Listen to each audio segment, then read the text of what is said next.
News reflection के नाज़रीन को मेरा सलाम। आज हम इंतहाई अहम टॉपिक लेके आए हैं कि आइनी तरमीम क्यों ज़रूरी है। हुकूमती अरकान के साथ हमारी बात हुई तो हमें आज एक नई खबर सामने आई कि हुकूमत चाह रही है कि आइनी तरमीम को लाया जाए और लाजमी लाया जाए, और इसके लिए ये फैसला हुआ है कि 18 से 22 तारीख के दौरान जो है आइनी तरमीम लाई जाए। ज़रा का ये दावा है कि हुकूमत के पास नंबर पूरे हैं, और इस हवाले से पीपल्स पार्टी और नून लीग ने एक फार्मूला भी तय कर लिया है। उस फार्मूले के तहत ये होगा कि अगर पीटीआई के मुनर्रफ अरकान जो है वो आइनी तरमीम के हक़ में वोट देते हैं, तो उस सूरत में कुछ अरकान को मुस्लिम लीग नून और कुछ अरकान को पीटीआई के कुछ अरकान को जो है वो पीपल्स पार्टी एकोमोडेट करेगी।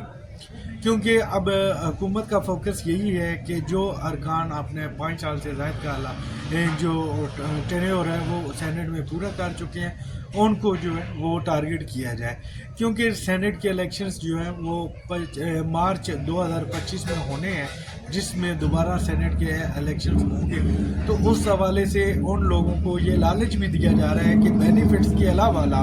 उनको जो है वो सेनेट की टिकट की भी यकीनदानी करवाई जा रही है। ज़राए ने ये बताया कि हुकूमत समझती है कि अगर हमने अभी आइनी तरमीम न की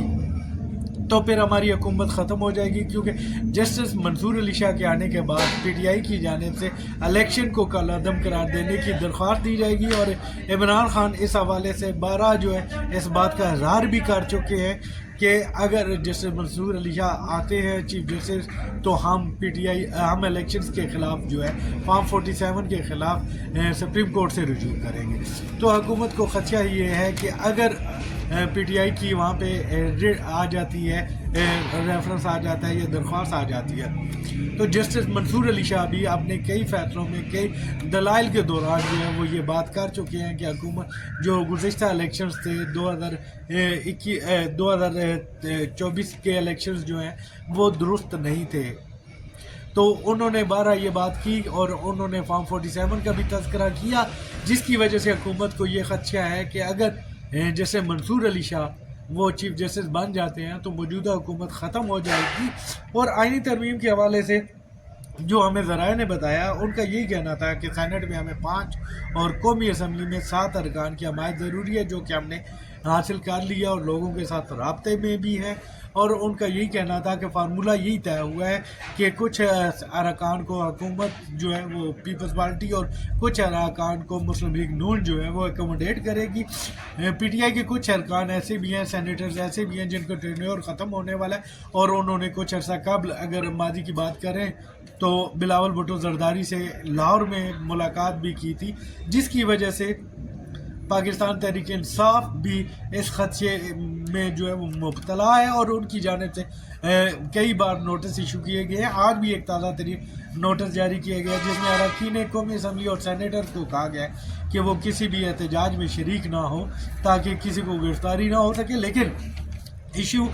गिरफ्तारी होने का या इजलास में न जाने का नहीं है, इशू ये है कि इजलास के अंदर जाना और 2 तिहाई अक्सरियत जो है वो पूरी करना है। आर्टिकल 63 है कि फैसले के बाद ये चीज़ तो वाज़े हो गई है कि जो बंदे, जो लोग या जो अरकान पार्लियामेंट वो आइनी तरमीम के हक़ में वोट देंगे तो उनको बाद में डिस्क्वालीफाई किया जा सकता है। लेकिन वो डिस्क्वालिफिकेशन या नाअहली सिर्फ एक बार की होती है, ये नहीं होगा कि वो 5 साल के लिए या एक मुद्दत के लिए नाअहल हो जाएंगे। और उनको मुख्तलिफ जो है वो ऑफर्स की गई हैं, हमारे ज़राए ने यही बताया। और इस टाइम JUI के हवाले से ये बताया जा रहा है कि मौलाना फजलुर रहमान जो है वो विकेट के दोनों तरफ खेल रहे हैं, और वो समझते हैं कि अगर ये मौजूदा सेटअप ख़त्म हो गया या मौजूदा सेटअप में उनके लिए गुंजाइश नहीं है, तो अगर नया सेटअप आता है तो वो पीटीआई के तादी होने की वजह से अच्छा खासा फ़ायदा उठा सकते हैं,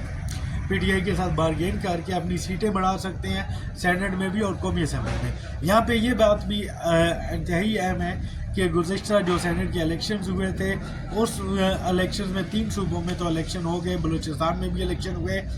इसके अलावा सिंध में भी इलेक्शन हुए, पंजाब में भी इलेक्शन हुए, लेकिन KP के सेनेटर्स ताल जो है वो मुंतखब नहीं हुए और सेनेट की KP की नशिस्तें अभी तक खाली हैं। अब अगर दोबारा एक नया मामला आता है सामने تو ایک صوبے کی نمائندگی آدھی ہے، کیونکہ آدھے سینیٹرز جو ہیں وہ پہلے سے منتخب تھے اور ان کا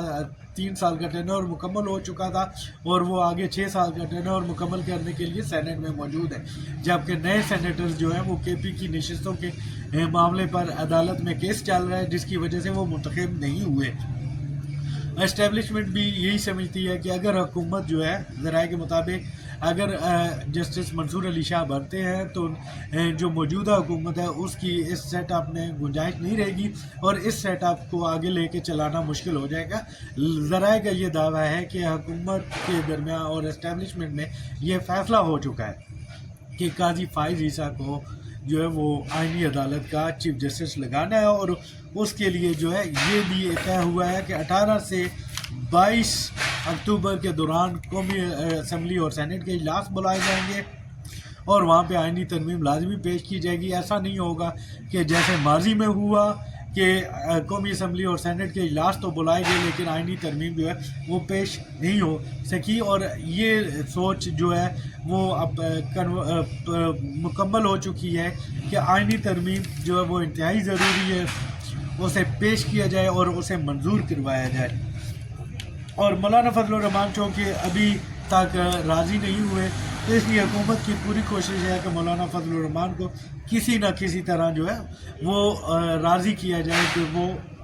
ایوان میں جو ہے آئینی ترمیم کی حمایت کر سکیں۔ ذرائع کے مطابق مولانا فضل الرحمان سے اسٹیبلشمنٹ کے بیک ڈور رابطے بھی موجود ہیں اور اس حوالے سے بھی تاحال کوئی پیش رفت نہیں ہو سکی، کیونکہ مولانا فضل الرحمان یہ سمجھتے ہیں کہ موجودہ جو سیٹ اپ ہے اس میں وہ انفٹ ہے اور وہ پی ٹی آئی کے ساتھ آئندہ حکومت اگر کوئی بنتی ہے یا الیکشن بنتے ہیں تو وہ پی ٹی آئی کے اتحادی رہتے ہوئے زیادہ